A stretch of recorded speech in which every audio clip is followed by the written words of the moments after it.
Bom, vamos dar início a esta aula, que seria uma aula de revisão de conteúdos do nosso bimestre, onde nós passamos uma pequena atividade sobre porcentagem e na aula de hoje a gente vai estar resolvendo tais questões. Então, nessa primeira parte que nós vamos colocar para vocês, o que é que nós temos?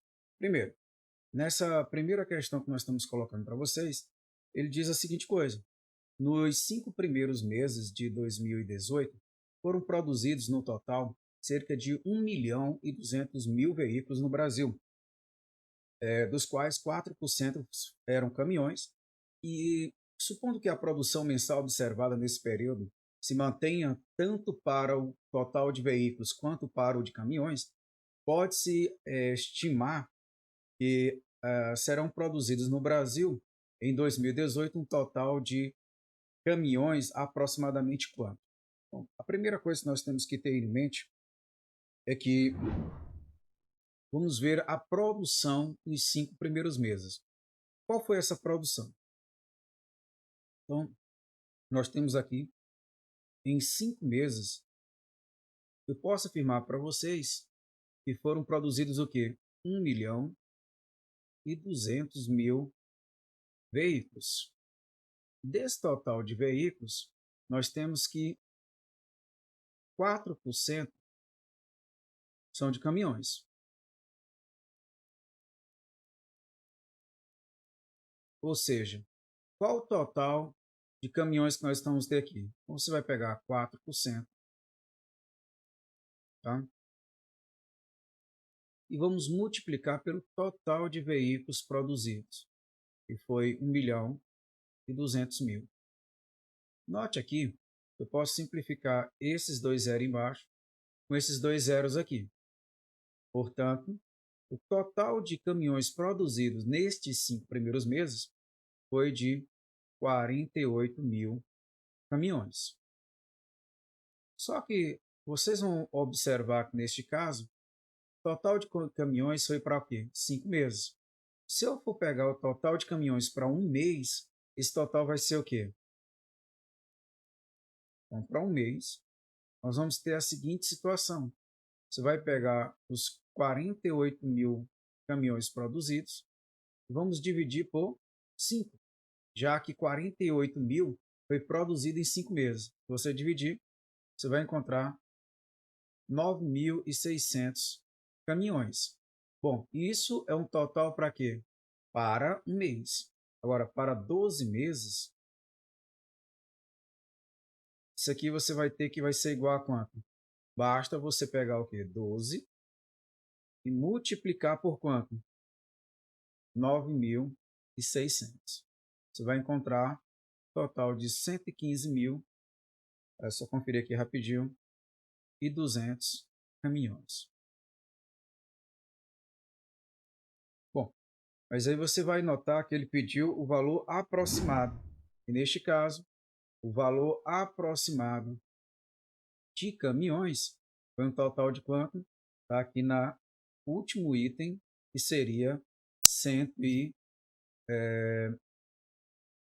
no caso seria 115.000, ok?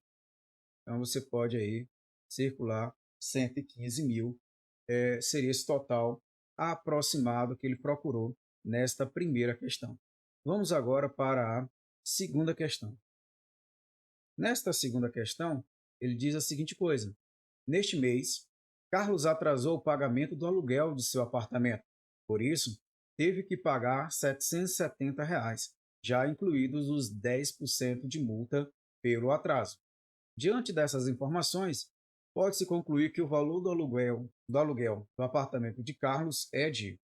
Então, para a resolução dessa questão, a primeira coisa que nós vamos observar aqui é o valor que Carlos pagaria de aluguel. Ora, o aluguel de Carlos seria um certo valor X. Lembrando que ele não pagou esse X, ele tinha aqui X, mas quando ele foi olhar, ele pagou um total de R$ 770. Ou seja, desse valor para cá, ele pagou 10% a mais, o que correspondeu a quê? a multa. Portanto, quando eu pego X somado com 10% desse valor, que é a multa, você vai encontrar o quê? R$ 770. Ou seja, você tem X somado com 10%, que é 0,1 de X. Esse total é R$ 770. Ou seja, se eu pego para somar X com 0,1 de X, você tem o quê? 1,1 de X igual a 770. Ou seja, o valor de X é 770. E note que esse 1,1 que está multiplicando, ele vai para o segundo membro, o quê? Dividindo. Portanto, ao dividir aqui por 1,1, você vai encontrar o valor de X igual a R$ 700. Portanto, o valor pago do aluguel, ou o valor que deveria ser pago do aluguel, é um total de R$ 700. Ou seja, qual seria o valor que eu deveria aqui circundar, ou seja, que eu deveria marcar, seria de R$ 700. Bom, vamos para a próxima questão. Nessa próxima questão, o que é que ele coloca para a gente? Que um marceneiro adquire um produto para confeccionar móveis em uma empresa que, devido a dificuldades financeiras, aumentou o preço, passando a cobrar R$ 36 a unidade. Por meio de negociação, o marceneiro conseguiu desconto no caso de comprar mais de 30 unidades, obtendo 10% de desconto para as unidades do produto que excedesse a quantidade de 30. Nessas condições, se o marceneiro adquirir 45 unidades desse produto, o valor que ele deverá pagar para a empresa será de. Então, vejamos aqui, nós vamos ter uma situação que pode realmente estar acontecendo. Qual seria essa situação que poderia estar acontecendo? Primeiro, ele tem duas formas de pagar. Se ele comprar até 30 unidades,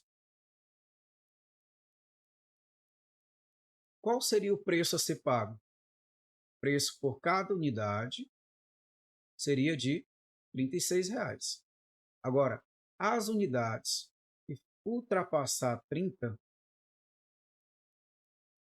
seja, as que ultrapassarem 30, ele vai pagar o mesmo R$ 36, só que com desconto de quanto? Um desconto de 10%, ou seja, menos 10% desse valor, ou seja, de 36. Vou só pagar aqui rapidinho. Tá? Seria o quê? 36, seria 10% de R$ 36. Ok? Bom, vamos lá para o cálculo. Primeiro, quanto é que ele vai pagar nas 30 primeiras unidades? Eu vou deixar isso aqui por último, vou calcular o que ele ultrapassa. Lembrando que nesse caso aqui, o total que vai ultrapassar vai ser 15 unidades. Por que que eu vou colocar 15 unidades? Porque ele disse que o total de unidades a serem compradas vai ser 45. Mas antes de eu fazer isso, eu tenho que descobrir qual o preço que ele vai pagar em cada uma dessas unidades. Portanto, você tem aqui o valor deveria ser R$ 36. Eu vou descontar 10%, ou seja, 0,1 vezes 36, ou seja, você vai ter R$ 36 menos R$ 3,60, ou seja, você vai pagar R$ 32,40 em cada unidade. Então, qual o valor total a ser pago? O valor total a ser pago vai ser igual a quanto? Primeiro, você tem lá 30 unidades, a qual você vai pagar R$ 36, mais 15 unidades, a qual você vai pagar R$ 32,40. Bom, multiplicando aqui 30 vezes 36, você tem um total de quanto? De 1.080. Já ao multiplicar 15 vezes 32 40, você tem R$ 486. Somando esses dois valores, você vai descobrir que o total que esse marceneiro vai pagar é R$ 1.566. Esse é o valor pago pelo marceneiro, ok? Então, vejamos aqui, a letra correta a ser marcada vai ser a terceira letra, a qual é um valor de 1.566. Vejamos agora a quarta e última questão. O valor de uma ação da Bolsa de Valores desvalorizou 20% em junho e valorizou 20% em julho. Em relação ao seu valor no início de junho, assinale a opção que indica, ao final de julho, o valor desta ação. Bom, o procedimento que eu vou utilizar aqui nessa questão, ela vai ser bem simples. O que é que eu vou estar fazendo neste caso? Você vai observar que você tinha um preço no início de junho. Deixa eu fazer melhor aqui. Você tinha o valor da ação,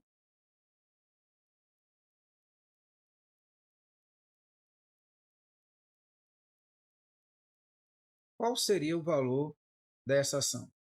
Eu vou chamar de X. No entanto, você pode supor, com uma suposição, que esse valor é 100, ou seja, é 100% do valor. Então, ele vai ter duas situações. A primeira, uma desvalorização. Nesse primeiro caso da desvalorização, ele diz que vai perder, ou seja, 20%. Isso no mês de junho. Já no mês de julho, ele vai ter uma valorização. De quantos por cento? 20%. Isso no mês de julho. Lembrando que neste caso dessa valorização, ela vai acontecer ao final da desvalorização. O que eu estou dizendo? O valor que você tem inicialmente, vou colocar aqui uma expressão que pode ser que seja bom para você. Ou seja, o valor final da minha ação é o valor que ele tem inicialmente e eu vou multiplicar primeiro por 1 menos o que ele perde, que é 20%, ou 0,2. Depois, ele vai ter uma valorização, ou seja, também de 20%, ou 0,2. Ou seja, o que eu vou pagar vai ser R$ 100, melhor, o valor da minha ação vai ser os R$ 100 inicialmente, ou os 100% que eu tenho inicialmente, multiplicado por 1 menos 0,2 dá 0,8, vezes 1 mais 0,2 dá 1, se você multiplicar aqui, qual vai ser o valor final? Esse valor final, se você multiplica 0,8 vezes 1,2, dá 0,96. Vezes 100, você vai encontrar 96. Ora, você tinha no início 100, passou a ter agora 96. Se você tinha 100, passou a ter 96, você teve o que? Uma desvalorização. E essa desvalorização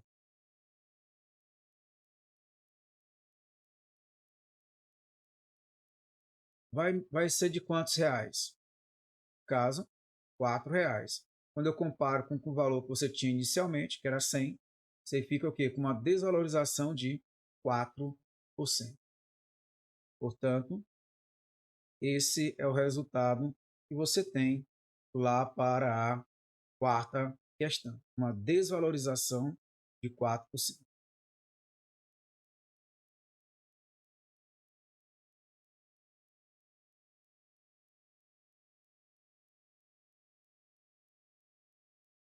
Bom, tem só essa maneira de fazer?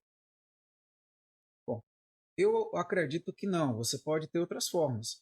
Bom, uma outra forma é você calcular o valor que você tinha inicialmente. Deixa eu colocar de uma outra maneira aqui, seria a seguinte coisa. Bom, o valor que você tem inicialmente é quanto? Bom, eu vou colocar como valor inicial da ação, de novo, vou supor que ela seja de R$ 100. Então, se ela era R$ 100, e para o final do mês ela diminuiu 20%, ela passa a ter um novo valor aqui. Logo em seguida, ele diz que vai sofrer um aumento de 20%, passando a ser esse outro valor. Portanto, você tem R$ 100 ou 100%. Tira 20% desse valor, seja 0,2 vezes 100. Ou seja, você tinha 100, vai tirar 20, fica com quanto? 80. Então, esse valorzinho que você ficou aqui, ó, é 80. Agora, você tinha 80 e vai sofrer um aumento de 20% em cima dele, ou seja, em cima de 80. Portanto, você vai ficar com 80 mais 0,2 vezes 80 dá 16, passando a ter o quê? 96. Portanto, você iniciou com 100 e parou aqui com 96. Ora, se de 100 para 96, isso corresponde ao que? Uma desvalorização. Se eu tenho uma desvalorização, como é que eu vou calcular isso aqui? Você vai pegar o que desvalorizou, que foi 4, divide pelo valor que você tinha inicialmente, que corresponde a 4%. Veja, tanto uma forma como a outra não mudou o resultado, continua a mesma coisa. Portanto, você tem como resultado final uma desvalorização de 4%. Ora, essa foi uma pequena resolução dessas questões que a gente passou para vocês. Correspondeu à atividade que valeria pontos para a prova. Portanto, está aí a resolução. E a gente vai procurar, antes da recuperação, ver se a gente coloca a resolução da nossa prova que foi realizada, tá ok? Então vamos encerrar por aqui e até a próxima